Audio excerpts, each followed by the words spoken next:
Welcome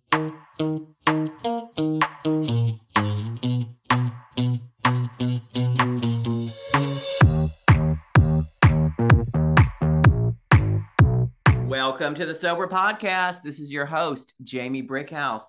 And our sober celebrity today is Lisa Avalera.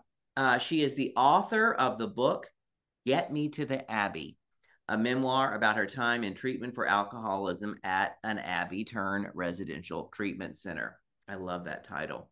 Thank you for joining us on the Sober Podcast, Lisa. As a fellow author, I'm excited for you to share your experience on our show.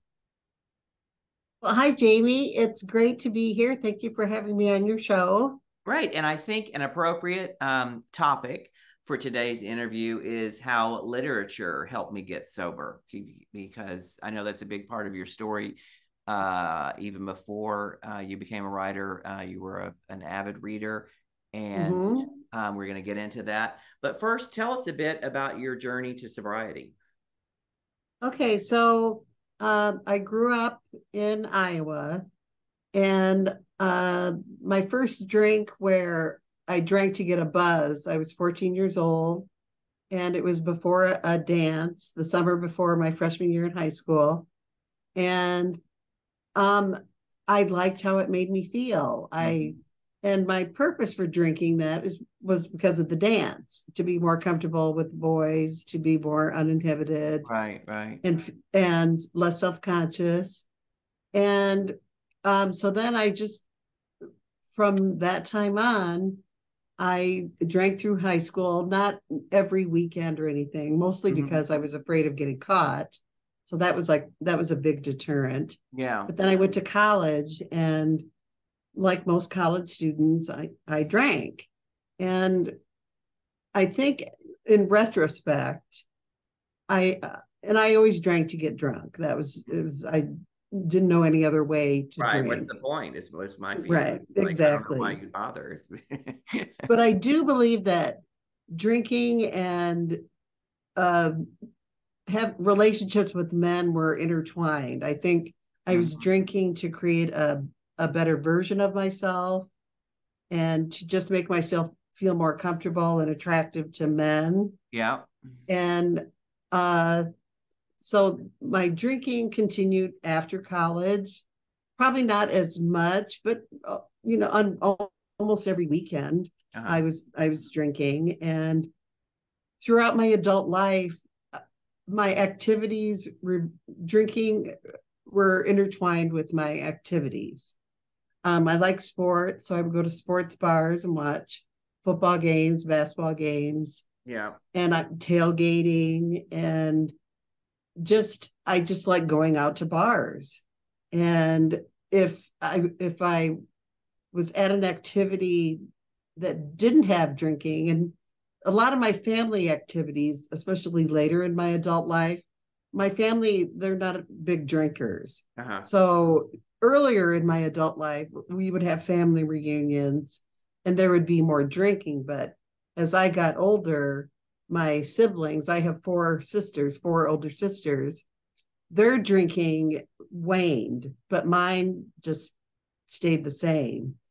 And as far as my family, so it got to the point where they had expressed concern about my drinking. Right. So I handled that by just not talking to them about my drinking anymore. Sure, exactly. So I wouldn't really let them know, oh, I'm going out tonight, or I just kind of kept it on the down. You would lie by omission. That's what I would do. Yeah.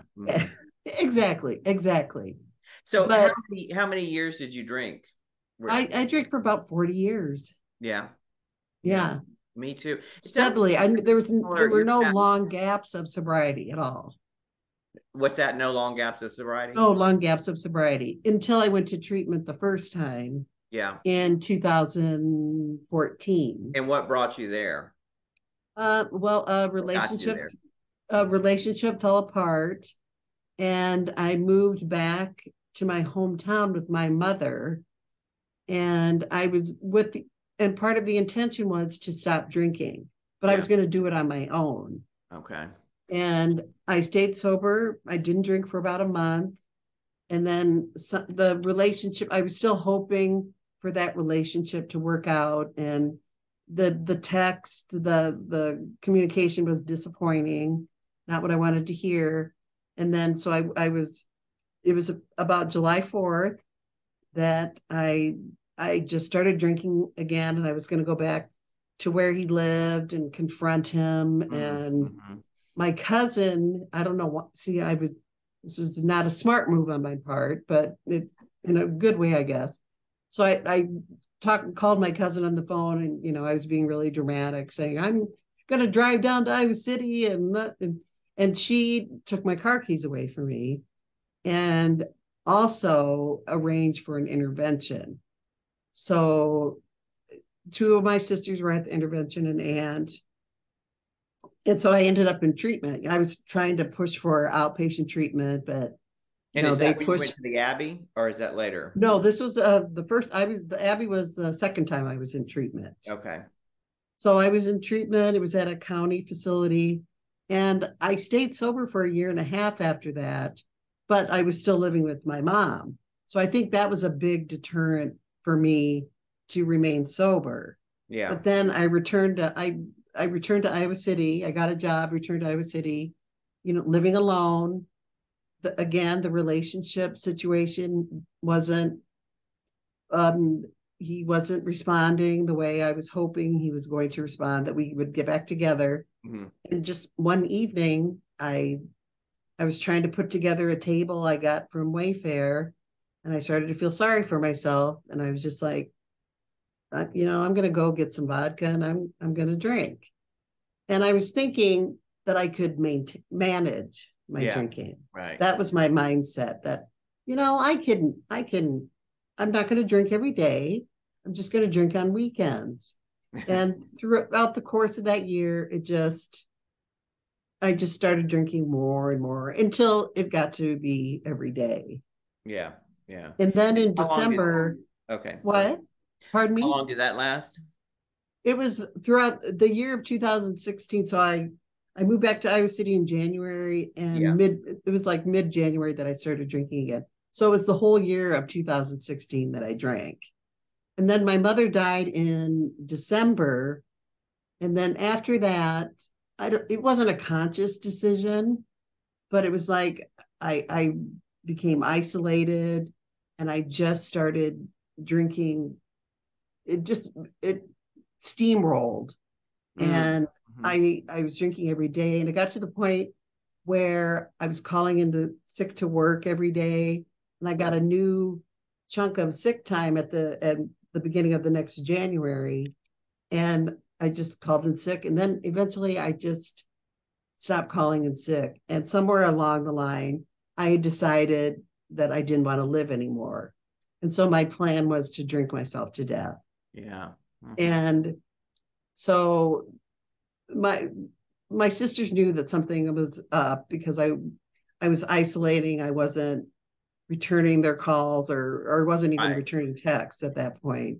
And a friend in Iowa City checked in on me, and I think I disguised how bad it was, I thought, pretty well.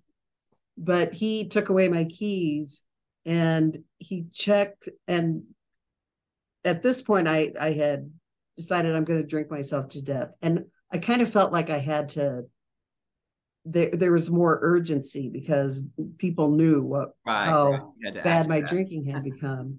So I that last morning, I went and got 2 bottles of vodka, and I was just drinking just straight out of the bottle. Well, I had been for a while at that point, and just drinking with the intent of dying.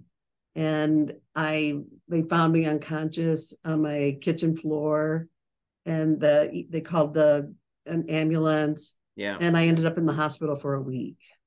And then, so I think this brings us to our next question, which is your book, Get Me to the Abbey, which is a memoir of your time in treatment. So obviously the second treatment. And give us a little bit about how, what kind of effect the treatment at the Abbey had on you. And also, I know that after that, you kind of reunite with some of your Abbey fellow alcoholics, and are brought together by a tragedy. But I don't want to give away the whole book. Okay. But tell us a little bit about that. So,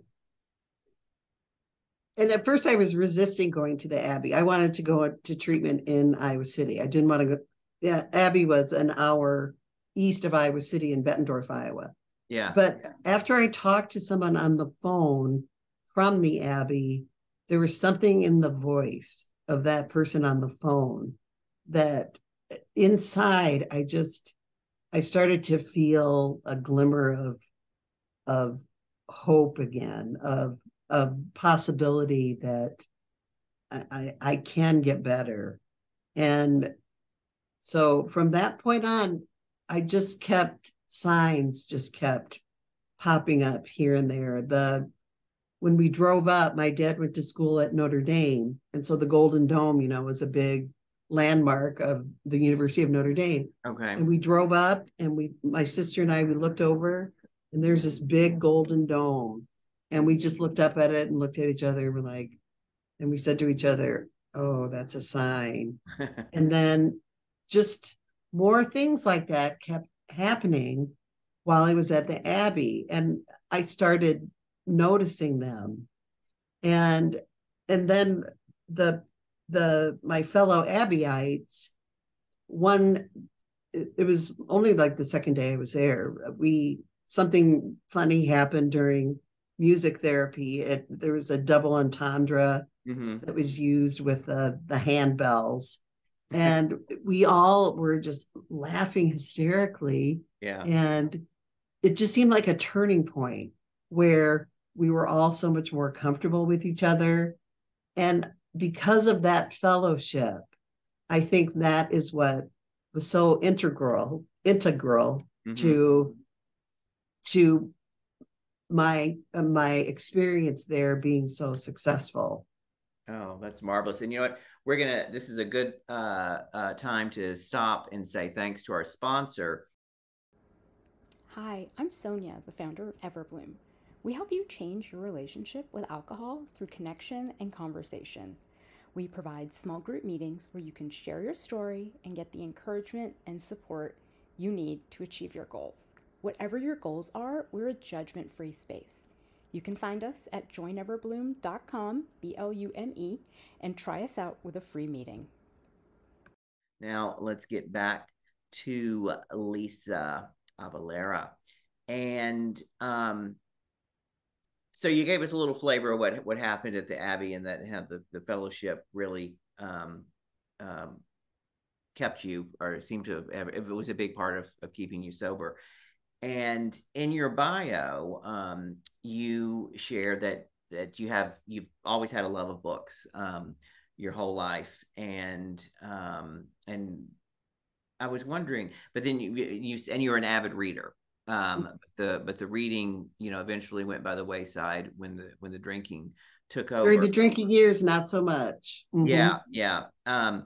And did you have aspirations to be a writer before you got sober, and had you done any writing? And yes, I was a journalism major, so I worked in newspapers about 6 years. Mm-hmm. But then, life happened, and I lost this job at a newspaper, and I just couldn't get back into it. And I had kind of lost my passion for it because of the cutthroat nature of it. Yeah, that just wasn't me. The in your face asking uncomfortable questions, that just wasn't me. The writing part was what I really enjoyed, writing columns, and I enjoyed interviewing people too.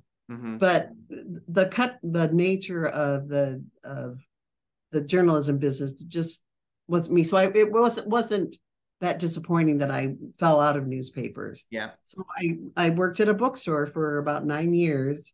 And then I didn't want to stay in retail type work. So then I got into administrative type work, which is what I do now.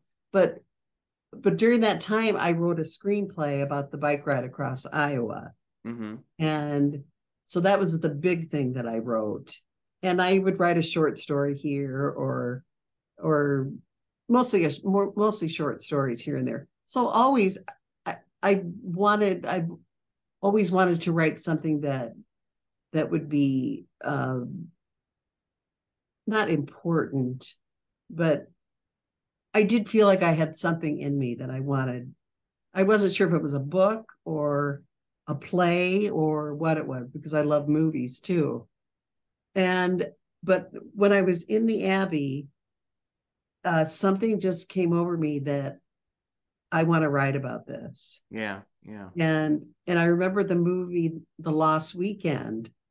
At the very end of that movie, he's also a writer. Right. And at the end of that movie, after he, decides he has to get sober, and there's a typewriter sitting in front of him, and he says to himself, what am I going to do next? And then it dawns on him, I'm going to write about this. Yeah. And that happened to me at the Abbey. I decided I'm going to write about this. It's similar. I started writing. It took me, I thought about it while I was in rehab, but it was about 2 years later that I did it in earnest. But I love The Lost Weekend. I've seen that movie many times. And it's based on a novel. And the novel is amazing. It was. Is it? Yeah, it's from 1944, 45. And okay. I mean, it's really Romana Clay, the writer. It's really his story, even though it is a novel. And it was a huge hit because it was like the first commercial book that dealt honestly with what alcoholism looks like. But you, as a youth, you mentioned that you read Go Ask Alice was a favorite of yours, and the one on teen pregnancy, My Darling, My Hamburger. Do you think these books had any effect on your alcoholism, and did they help later on when you as you tried to get sober? Or are there other books that you turn to as you've gotten not sober? Really, because I didn't really read so much during the drinking years. Yeah, but I mean, pardon me? But afterwards, like, I started reading voraciously again while I was at the Abbey, because they had bookshelves there, and it just started up right away. I think I read 3 books while I was there. Yeah, that's what I was getting at. Do you have? I did that. I was the same way. Like all my interests had gone away, and I also couldn't concentrate on a book really. And did you find that literature helped you in any way getting sober? Writing the book helped me. Yes. I started writing right when I got out. And I think writing it helped to reinforce everything that had happened to me at the Abbey. And it was almost like I was reliving it too. But I really do believe that writing helped me. Because getting out of the Abbey, I was afraid of trying to live without drinking. At first it was hard for me to envision a life that wasn't bland or boring, or, I'm just existing every day. Right. I was afraid of that happening. But through writing and just through my inner peace and my mental health returning, I have discovered that I get joy from simple things now, from watching the birds. I have bird feeders out there, and just being aware of the simple things around me. I love scrounging. I love thrift shopping. Yeah. So scrounging is like one of my it's one of my biggest hobbies, but I don't really do that much. I thought I would feel empty, and because I don't go out, I'm not the party girl anymore. Yeah. And I was afraid of just feeling empty, but I've just filled myself with simple things. That's great. Do you think you're going to write another book? I have started another book. It's fiction, Oh, great. and it's mysteries have always been one of my favorite genres. Mm-hmm. And it's not a mystery per se, but it takes place at a bookstore setting, and someone does get murdered. Right. Well, listen, we've got time for one last question, which I ask most. Okay. People. What is the best lesson you've learned in sobriety, and how did it help you? The best lesson I've learned is life can be beautiful without drinking. I'm surprised that I learned it, but it's true. I have to agree with you. I totally agree. And I am living it and certainly believe it. So, wow, that's a great way to end.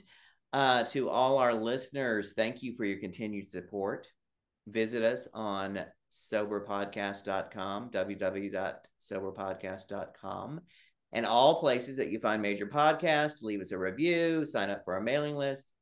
You will also find the contact information in the show notes for today's Soberlebrity, Lisa Avalera. And be sure to check out her book, Get Me to the Abbey, which you can find on Amazon. And I'm your host, Jamie Brickhouse. You can find me on TikTok, where I tell a true story in high heels every day, Jamie_Brickhouse. And I'm signing out for the Sober Podcast. Tune in for another show next week.